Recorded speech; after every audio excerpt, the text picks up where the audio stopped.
அந்நியர்களே, ஈரானுக்குள் 16 நகரங்கள் மீது நேற்று வியாழக்கிழமை நள்ளிரவு முதல் இன்று வெள்ளிக்கிழமை அதிகாலை வரை அமெரிக்கா ஒரு பேயாட்டம் ஆடியிருக்கின்றது.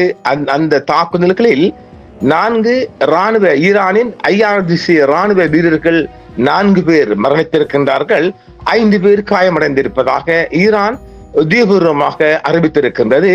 இதேவேளை இதற்கு பதிலடியாக IRGCயின் 26ஆம் கட்ட தாக்குதலும் ஆரம்பிக்கப்பட்டிருக்கிறது. அது இன்று விடிந்தால் சனிக்கிழமை வரை அந்த தாக்குதல் தொடரும் என்றும் ஈரான் தெரிவித்திருக்கின்றது. நாம் நேற்றே தந்திருக்கிறோம் இல்லையா, கண்ணுக்கு கண், அது அரபி மொழியில் கண்ணுக்கு கண் என்ற ஒரு தாக்குதல். அந்த தாக்குதலை தான் அவர்கள் பதிலடியாக ரிட்டர்ன் கொடுத்து கொண்டிருக்கின்றார்கள். பாருங்கள், அந்த செய்திக்குள்ள போயிடுமா. IRGC தனது 26ஆம் கட்ட பதிலடி தாக்குதல்களை அறிவித்துள்ள நிலையில் அமெரிக்கா ஈரானில் 16 நகரங்கள் மீது மிகப்பெரிய தாக்குதலை தொடுத்திருக்கிறது. ஈரானிய புரட்சி காவல் படை 26வது கட்ட பதிலடி தாக்குதல்களை அறிவித்துள்ளது. அமெரிக்கா தனது 16 நகரங்களின் மீது தாக்குதல் நடத்தியுள்ளதாகவும் ஈரான் தெரிவித்துள்ளது. உள்ளூர் அதிகாரிகளின் கூற்றுப்படி தகவல் படி குஜிஸ்தான் மாகாணத்தின் தலைநகரான அல்வாஸின் புறநகர் பகுதியில் உள்ள இலக்குகள் மீது அமெரிக்க படைகள் வெள்ளிக்கிழமை இன்று அதிகாலை வரை ஏவுகணை தாக்குதல்கள் நடத்தியதில் 4 ராணுவ வீரர்கள் வீரமரணம் அடைந்துள்ளார்கள் என்றும் 5 பேர் காயம் அடைந்துள்ளதாகவும் ஈரான் உத்தியோகபூர்வமாக தெரிவித்துள்ளது. குஜஸ்தானில் உள்ள எண்ணெய் வளம் நிறைந்த அந்த நகரத்திற்கு அருகில் உள்ள இடங்களை அமெரிக்க படைகள் குறிவைத்து தாக்கி இருக்கின்றது. இஸ்லாமிய குடியரசுக்கு எதிரான சட்டவிரோத இராணுவ ஆக்கிரமிப்பின் சமீபத்திய செயல் இது என்று தெஹ்ரான் கண்டிக்கிறது. அவசரகால மீட்பு குழுக்கள் உடனடியாக சம்பவ இடத்திற்கு அனுப்பப்பட்டுள்ளதாகவும் காயமடைந்தவர்கள் தற்போது மருத்துவ சிகிச்சை பெற்று வருவதாகவும் தெரிவிக்கப்படுகிறது. இந்த தாக்குதலால் ஏற்பட்ட சேதத்தின் முழு அளவையும் அதிகாரிகள் தொடர்ந்து மதிப்பிட்டு வருகின்றார்கள். இதன் அளவுகள் நாளை காலை கிடைக்கும். அமெரிக்க மத்திய கட்டளை பிரிவின் படி அவங்களுடைய செந்தகுமார் தகவலின்படி ஈரானிய இலக்குகளுக்கு எதிரான அமெரிக்க ராணுவ நடவடிக்கைகள் தொடர்ச்சியாக 13வது இரவு இதுவாகும் என்றும் வெள்ளிக்கிழமை காலை வெளியிடப்பட்ட அறிக்கையில் வியாழக்கிழமை கிழக்கு நேரப்படி 6:45 மணிக்கு GMT 22:45 தகவல்கள் தொடங்கியதாகவும் தாக்குதல்கள் தொடங்கியதாகவும் செந்தகுமார் தெரிவித்துள்ளது. தற்போதைய இந்த நடவடிக்கையானது தெஹ்ரானை பொறுப்பேற்க வைக்கும் ஒரு முயற்சி என்றும் செந்தகுமார் தெரிவித்துள்ளது. இந்த தாக்குதல்கள் சர்வதேச சட்டத்தின் அப்பட்டமான மீறல் என்றும் அந்நாட்டின் இறையாண்மை ஈரான் மீதான இறையாண்மை மீதான நேரடி தாக்குதல் என்றும் ஈரானிய அதிகாரிகள் மீண்டும் கண்டனம் தெரிவித்துள்ளார்கள். அமெரிக்கா மேற்கொள்ளும் எந்த ஒரு விரோத செயல்களுக்கும் உறுதியான மற்றும் தீர்க்கமான பதிலடி கொடுக்க நாங்கள் தயாராக இருக்கின்றோம் என்றும் ஆயுதப்படைகள் தயாராக இருப்பதாகவும் ஈரானிய அரசாங்கம் தெரிவித்துள்ளது. நாட்டை பாதுகாப்பதில் தாங்கள் அசைக்க முடியாத எதிர்ப்பு மற்றும் தியாகங்களுக்காக நீண்ட காலமாக அங்கீகரிக்கப்பட்ட குஜிஸ்தான் மக்கள் வெளிநாட்டு ஆக்கிரமிப்புக்கு எதிராக மீண்டும் ஒரு முறை அசைக்க முடியாத உறுதியை வெளிப்படுத்தியுள்ளனர் என்றும் மாகாண அதிகாரிகள் தெரிவிக்கின்றனர். தியாகிகளின் இரத்தம் நாட்டின் சுதந்திரம் மற்றும் இஸ்லாமிய விழுமியங்களுக்கு அச்சுறுத்தல் விடுப்பவர்களை எதிர்கொள்ளும் நாட்டின் உறுதியை மீண்டும் வலுப்படுத்தும் என்றும் ஈரானிய தலைவர்கள் சபதமிட்டுள்ளார்கள். அமெரிக்க தளங்கள் மீதான புதிய தாக்குதல்களை IRGC அறிவித்துள்ளது. இதில் பிரிட்டனுக்கு அதன் முக்கிய பங்கு குறித்து எச்சரிக்கையும் விடுத்துள்ளது ஈரான்.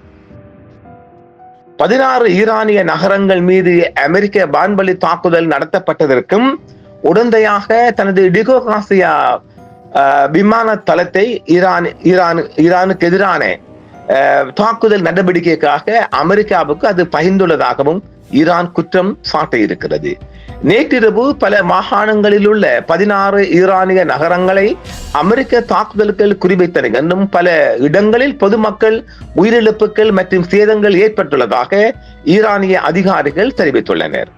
நர்ஸ் 2 நடவடிக்கையின் 26வது அலையை IRGC அறிவித்து அமெரிக்க தாக்குதலுக்கு துணை போகும் நாடுகளையும் எச்சரிக்கை செய்துள்ளது. 16 ஈரானிய நகரங்களை அமெரிக்க தாக்குதல்கள் தாக்கியுள்ளன என்றும் ஈரானிய ஊடகங்கள் மற்றும் உள்ளூர் அதிகாரிகளின் கூற்றுப்படி நேற்றிரவு 16 ஈரானிய நகரங்களில் உள்ள இடங்களை அமெரிக்க வான்வழி தாக்குதல்கள் குறிவைத்தன. இது ஈரான் மீதான வாஷிங்டனின் ஆக்கிரமிப்பின் மற்றொரு பெரிய தீவிரமடைதலை குறிப்பாக தெரிவிக்கப்பட்டுள்ளது.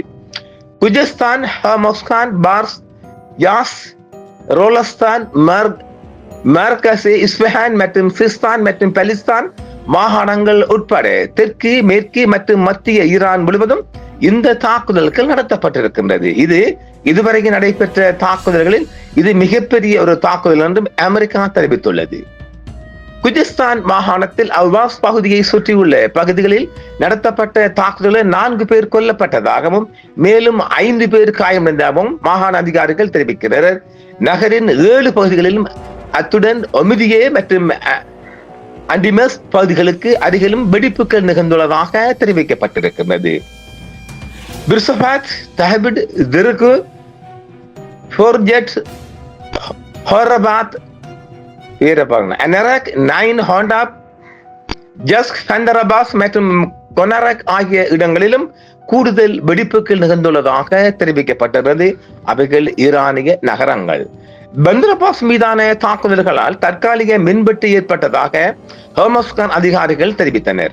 அதே நேரத்தில் துறைமுக பகுதி தாக்கப்பட்டதில் பல பொதுமக்கள் காயமடைந்ததை அதிகாரிகள் உறுதிப்படுத்தியுள்ளனர். நர்ஸ் 2 நடவடிக்கையின் 20வது அலையை இஸ்லாமிய புரட்சி காவல் படை அறிவித்துள்ளது. இதற்கு பதிலளிக்கும் விதமாக குவைத்தில் உள்ள அமெரிக்க ராணுவ நிலைகள் மீது கூட்டு தாக்குதல்கள் நடத்தியுள்ளதாகவும் ஈரான் தெரிவித்துள்ளது.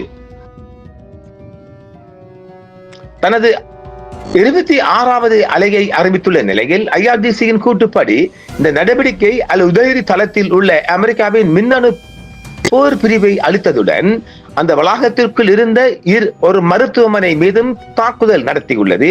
இதில் பல பணியாளர்கள் கொல்லப்பட்டனர் என்றும் தெரிவிக்கப்பட்டிருக்கிறது. இந்த தாக்குதல்கள் தளத்தின் வான்வழி போக்குவரத்து கட்டுப்பாடு கோபுரத்தையும் சேதப்படுத்தியுள்ளதாக ஈரான் தெரிவித்துள்ளது. ஈராக்குடனான ஷலாம்பே எல்லை கடக்கும் இடத்தில் நேற்று நடத்தப்பட்ட தாக்குதல் உட்பட அமெரிக்காவின் குற்றங்களுக்கு பழிவாங்கும் விதமாக இந்த நடவடிக்கை மேற்கொள்ளப்பட்டுள்ளதாக அந்த அறிக்கை தெரிவிக்கிறது. அந்த தாக்குதலில் 2 பேர் கொல்லப்பட்டதாகவும் மேலும் 11 பேர் காயமடைந்துள்ளதாகவும் ஈரானிய அதிகாரிகள் தெரிவித்தனர். போர் நிறுத்த ஏமாற்றத்தை IRGC நிராகரிக்கிறது. அமெரிக்காவுடன் மீண்டும் ஒரு போர் நிறுத்த ஒப்பந்தம் ஏற்படும் என்பதை நாங்கள் நம்பவில்லை என்றும் அது ஏமாற்றம் என்றும் ஈரான் தெரிவித்துள்ளது. தனது ராணுவ திறன்களை மீண்டும் கட்டியெழுப்பதற்காக பேச்சுவார்த்தைகளை மீண்டும் தொடங்குவதற்கான அழைப்புகளை வாஷிங்டன் பயன்படுத்திக் கொள்ள முயற்சிப்பதாக ஈரான் தெரிவித்துள்ளது. எதிரி தனது வாக்குறுதிகளை மீறுவதற்கான விலையை கொடுக்க வேண்டும் என்றும் அந்த அறிக்கையை கூறியதுடன் தாக்குதல்களை மீண்டும் தொடங்குவதற்கு முன்பு ஏமாற்றுத்தனமான போர் நிறுத்தம் என்றும் அதை விவரித்தது. மறைவில் அமெரிக்கா தனது எண்ணெய் இருப்புகளையும் ஆயுத கிடங்குகளையும் நிரப்ப அனுமதிக்கப்படாது என்றும் அது மேலும் ஈரான் தெரிவித்துள்ளது. இந்திய பெருங்கடலில் உள்ள அமெரிக்க கடற்படை இருந்த குருஸ் ஏவுகணைகள் தீர்ந்த பிறகு பிரித்தானியா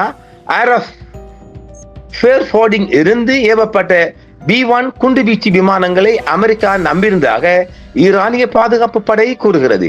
முந்தைய ஈரானிய அறிக்கைகளை மீண்டும் வலியுறுத்திய ஈரானிய பாதுகாப்பு படை ஈரானிய பிரதேசம் மீது தாக்குதலை தொடுக்க பயன்படுத்தப்படும் எந்தவொரு ராணுவ தளமும் ஒரு முறையான இலக்காக கருதப்பட வாய்ப்புள்ளதாகவும் தெரிவிக்கப்படுகிறது. அமெரிக்க ராணுவ நடவடிக்கைகளில் ஐக்கிய ராஜ்யம் மேலும் ஈடுபடுவதற்கு எதிராக IRGC எச்சரித்து தனது உரையை நிறைவேற்றிருக்கிறது. அதாவது நாம் ஏற்கனவே சொல்லியிருக்கிறோம் இல்ல, இந்த சண்டைக்குள்ள பிரித்தானியா வருகுதாண்டு வந்தாச்சு ஐயா, வந்தாச்சு. எப்படி அவங்க டிகோகாசியா நமக்கு கீழே, ஸ்ரீலங்கா கீழேயும் அங்க இந்தியா எல்லையிலும் இருக்கிற டிகோகாசியா அங்கிருந்து தான் உங்களுடைய B-1 பிளைட்டுகள் நேற்று முதல் தாக்குதல் தொடுத்து வருகிறது. பிராந்திய ஸ்திரத்தன்மைக்கு பிரிட்டன் வரலாற்று பொறுப்பு வைக்கிறது என்றும் அது குற்றம் சாட்டி இருக்கிறது. அதன் காலனித்துவ மரபு பிராந்தியத்தின் பிரிவினை மற்றும் இஸ்ரேல் நிறுவப்பட்டதில் அதன் பங்கு ஆகியவற்றை ஈரான் சுட்டிக்காட்டி இருக்கிறது. முன்னதாக ஈரான் மீதான தாக்குதல்களை எளிதாக்குவதற்காக பிரிட்டிஷ் ராணுவ வசதிகளை பயன்படுத்த அமெரிக்காவை அனுமதிக்கும் லண்டனின் முடிவை ஈரானிய வெளியுறவு அமைச்சகம் கண்டித்துள்ளது. அத்தகைய ஒத்துழைப்பை ஆக்கிரமிப்பு மற்றும் போர் குற்றங்களில் உடந்தையாக இருந்தது என்றும் தெரிவிக்கப்படுகிறது. டிகோகாசியா குறித்து ஈரானிய நாடாளுமன்றத்திலும் மிகப்பெரிய ஒரு எச்சரிக்கை விடுக்கப்பட்டிருக்கின்றது. அங்கிருந்து தாக்குதல்கள் ஆரம்பிக்கப்பட்டிருக்கின்றன. எங்கிருந்து? டிகோகாசியா மீது. பிரிட்டன் இறுதியில் உங்கள் மற்ற காலனிகளைப் போல டிகோகாசியாவையும் இழக்கக்கூடும் என்றும் ஈரான் மிகப்பெரிய எச்சரிக்கை விடுத்துள்ளது. அவ்வளவு தூரத்தில் இருக்கின்ற ஒரு தளத்தை எச்சரிப்பது என்பது அது வாயால் வட சுடும் விடயமாக இருக்காது என்பதை நாம் பார்க்கின்றோம். தனது சொந்த எல்லைகளின் பலவீனத்தை பயன்படுத்த சிந்திக்க வேண்டும் என்றும் லண்டனை ஈரான் கேட்டிருக்கிறது. டிகோகாசியா அமெரிக்காவின் மிக முக்கியமான வெளிநாட்டு ராணுவ தளங்களின் ஒன்றை கொண்டுள்ளது. மேலும் இது மேற்காசியா மற்றும் இந்தோ பசிபிக் முழுவதும் மூலோபாய குண்டுவீச்சு விமானங்கள் நடவடிக்கைகளை தளவாடங்கள் மற்றும் கடற்படை நிலைநிறுத்தங்களுக்கான ஒரு மையமாக நீண்ட காலமாக அது செயல்பட்டு வருகின்றது. அமெரிக்காவின் மூலோபாய குண்டுவீச்சு விமான நிலைநிறுத்தங்களை நடத்திய இங்கிலாந்தின் ராஃபோர்டுடன் இணைந்து சமீபத்திய அமெரிக்க ராணுவ நடவடிக்கைகளை ஆதரிக்கும் ஒரு முக்கிய தளமாக இந்த தளத்தை ஈரானிய அதிகாரிகள் அடையாளம் கண்டுள்ளனர். ஈரான் மீதான தாக்குதலை எளிதாக்க பயன்படுத்தப்படும் எந்த ஒரு தாக்குதலுக்கும் உரிய கண்ணுக்கு கண் பதில் கொடுக்கப்படும் என்றும் ஈரான் எச்சரிக்கையை தெரிவித்திருக்கின்றது. நாம் ஏற்கனவே சொல்லிட்டோம் இல்ல, இந்த போருக்குள்ள வாரானு வலிந்து வந்துட்டாங்க. டிகோகாசியா விமான தளத்திலிருந்து, அதாவது டிகோகாசியா மிக நீண்ட காலமாக பிரித்தானியாவின் ஆதிக்கத்தில் இருந்து வருகின்றது. அங்கிருந்து B1 B2 பிளைட்டுகள் அங்கே நிலைநிறுத்தப்பட்டிருக்கின்றது. இப்பொழுது ஈரானுக்கு அங்கிருந்த B1 பிளைட்டுகள் தாக்க ரெடியாக வந்து கொண்டிருக்கின்றது. அதன் பிற்பாடு B2 விமானங்கள் இவங்களோட மலைப்பகுதியை தாக்குவதற்காகவும் தயார் செய்யப்பட்டு வருவதாகவும் தெரிவிக்கப்பட்டிருக்கின்றது. இந்த போருக்குள் தன்னுடைய விமான தளத்தை கொடுத்து பிரித்தானியா கால் பதித்து விட்டது. பார்க்கலாம், தொடர்ச்சியான இன்னும் சில நாடுகளும் இந்த போருக்குள் நுழைவதற்கான வாய்ப்பு இருக்கிறது. மீண்டும் மற்றொரு காணொளி சந்திப்போம் நேர்களே. என்றும் உங்களுடன் சன்ரைஸ் இந்தியா டிவி சப்ஸ்கிரைப் பண்ணுங்கள், பெல் பட்டனையும் கிளிக் செய்யுங்கள். உங்கள் ஆதரவே எங்கள் சேவை. ஆதரவு தாருங்கள், அரவணைப்போம். மறக்காம சர்ப்ரைஸ் பண்ணுங்க. தேங்க்யூ.